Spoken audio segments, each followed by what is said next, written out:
2024 लोकसभा चुनाव को लेकर पूरा विपक्ष एकजुट होकर के इंडिया गठबंधन का निर्माण करता है। कश्मीर से लेकर के कन्याकुमारी तक के बड़े नेताओं की मौजूदगी होती है और नीतीश कुमार की इसमें बहुत बड़ी भूमिका होती है। अब ऐसे में पूरा समीकरण बदलता हुआ नजर तब आ जाता है जब भारत की आर्थिक राजधानी कि मुंबई के होटल हयात में यह बैठक संपन्न होती है, जहां पर कश्मीर से लेकर के कन्याकुमारी तक के नेता मौजूद होते हैं। उसके बाद ऐसा लगता है कि भारत की राजनीति में कुछ बदलाव होने वाला है और इसी बात को लेकर के भारत के सबसे बड़े सूबे उत्तर प्रदेश के पूर्व मुख्यमंत्री अखिलेश यादव भी मुंबई आते हैं, जो कि उत्तर प्रदेश के पूर्व मुख्यमंत्री रहे और समाजवादी पार्टी के राष्ट्रीय अध्यक्ष भी हैं। अखिलेश यादव का राजनीतिक कद और पद वास्तव में बहुत बड़ा रहा है, क्योंकि वो ऐसे परिवार से ताल्लुक रखते हैं जिनका नाम था, जिसका जलवा कायम है, उसका नाम मुलायम है। उस मुलायम सिंह यादव का आज हम जिक्र कर रहे थे। उत्तर प्रदेश के कई बार मुख्यमंत्री रहे, बतौर रक्षा मंत्री के तौर पर अपने दायित्वों का निर्वाह किया। वही अखिलेश यादव जैसे मध्य प्रदेश में विधानसभा चुनाव शुरू होते हैं और कांग्रेस पार्टी और इंडिया गठबंधन से उनकी तानातानी शुरू हो जाती है। अखिलेश यादव ये भी कह देते हैं कि अगर मुझे यह पता होता कि यह प्रदेश स्तर पर गठबंधन नहीं है तो शायद मैं गठबंधन का हिस्सा नहीं होता। उसके बाद अखिलेश यादव ने साफ तौर पर एक बात और कह दी कि अब आप लोग कांग्रेस पार्टी को वोट मत दीजिए। ऐसा क्यों कहना पड़ा? क्या दिल मिला था, दल मिला था, दिल नहीं मिला?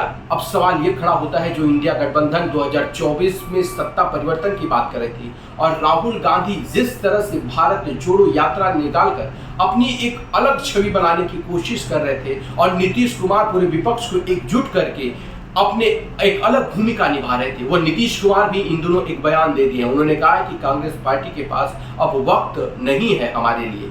अब ऐसे में सवाल ये खड़ा होता है कि क्या अब इंडिया गठबंधन धीरे धीरे बिखर रहा है, क्योंकि इंडिया गठबंधन की भूमिका में जुझारू नेता कही जाने वाले ममता बनर्जी, अरविंद केजरीवाल जैसे तमाम दिग्गज हस्तियां भी मौजूद थी।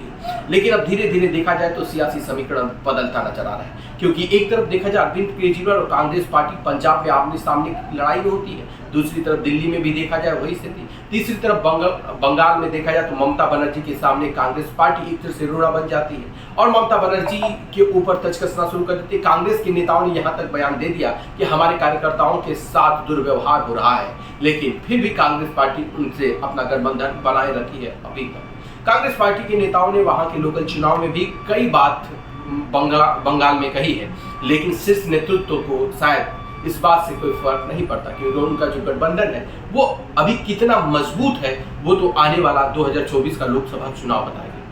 लेकिन देखा जाए तो कांग्रेस पार्टी पूरी तरह से देखा जाए, राहुल गांधी हो या प्रियंका गांधी हो, बड़े सक्रिय भूमिका में आते हो। मध्य प्रदेश के चुनाव हो, राजस्थान के चुनाव हो, छत्तीसगढ़ के चुनाव हो, ये लोग जोरों शोरों से रैलियां कर रहे हैं और लोगों को अपनी पॉलिसी के बारे में और जो उनके वादे हैं उसके बारे में पूरी तरह से बताने की कोशिश कर रहे हैं। क्या इनकी नीति और नीयत सही है? अगर सही तो क्या जनता 2024 के दंगल में इनका मंगल करेगी?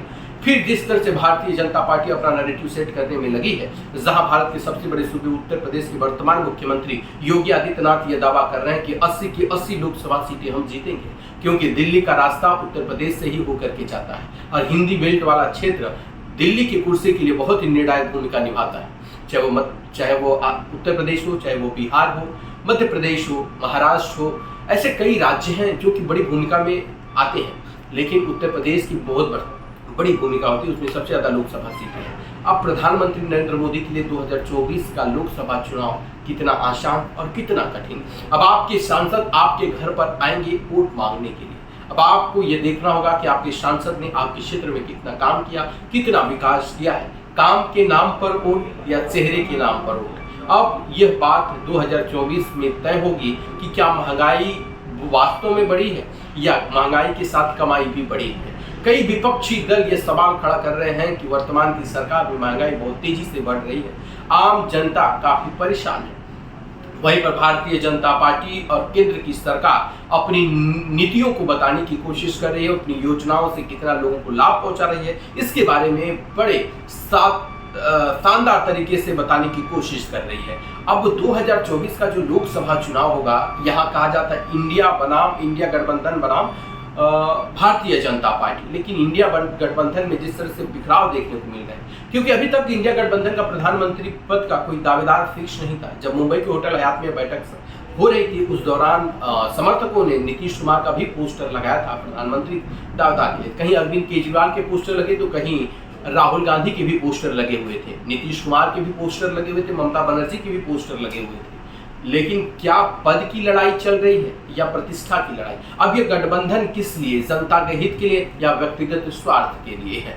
क्योंकि ये इसलिए कहना पड़ रहा है कि जिन लोगों के बीच में आपसी दरार काफी रही हो, एक दूसरे के ऊपर हमेशा प्रहार करते रहो, एक दूसरी पार्टी के ऊपर हमेशा अपशब्द बोलते रहे हो, अब उनका जो है दल मिलने जा रहा है। क्या दिल मिल पाएगा? और 2024 में आप क्या सोचते हैं और आपका प्रधानमंत्री कैसा होना चाहिए? और 2024 में क्या फिर प्रधानमंत्री नरेंद्र मोदी प्रधानमंत्री बन पाएंगे? अगर आप उत्तर प्रदेश, बिहार या किसी अन्य राज्य से ताल्लुक रखते हैं तो आपके क्षेत्र में क्या स्थिति है, आप कमेंट बॉक्स में जरूर बताइए।